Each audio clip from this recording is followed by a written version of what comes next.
Asia কাপের দল থেকে বাদ তাওহিদ হৃদয়, বললেন লিটন। তার পরিবর্তনে সুপার 4 খেলতে দুবাইয়ের উদ্দেশ্যে উড়াল দিয়েছেন সাব্বির রহমান। দীর্ঘদিন পর আবারও আন্তর্জাতিক ক্রিকেটে ফিরলেন hard hitter batsman Sabbir Rahman. আর ইতিমধ্যে দুবাইয়ে অবস্থান করছেন বাংলাদেশের টিমের সঙ্গে সাব্বির রহমান। দর্শক, ভিডিওটি না টেনে সম্পূর্ণ দেখতে থাকুন। দর্শক, সুপার 4 ইতিমধ্যে নিশ্চিত হয়ে গেছে বাংলাদেশ দলের।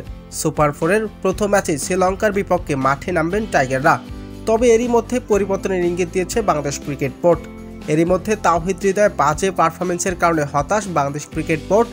যেখানে ব্যাট হাতে সবাই রান পাচ্ছেন, সেখানেই ব্যাট হাতে বরাবরের ব্যর্থতার পরিচয় দিয়েছেন তিনি। তাই তো সুপার 4-এ শ্রীলঙ্কার ম্যাচের আগে বাদ পড়তে যাচ্ছেন তাওহিদ হৃদয়। তার পরিবর্তনে একাদশে ফিরতে যাচ্ছেন hard hitter batsman Sabbir Rahman. NCL T20-তে রাজশাহীর হয়ে ব্যাট হাতে আলো ছড়িয়েছেন তিনি। এক ওভারে 3 ছক্কা, 15 বলে 33 রানের দুর্দান্ত এক ইনিংস খেলে নির্বাচকদের নজরে আসেন সাব্বির রহমান। তাই তো এশিয়া কাপে এবার দরজা খুলে গেল সাব্বির রহমানের। বাদ পড়তে যাচ্ছেন তাওহিদ হৃদয়।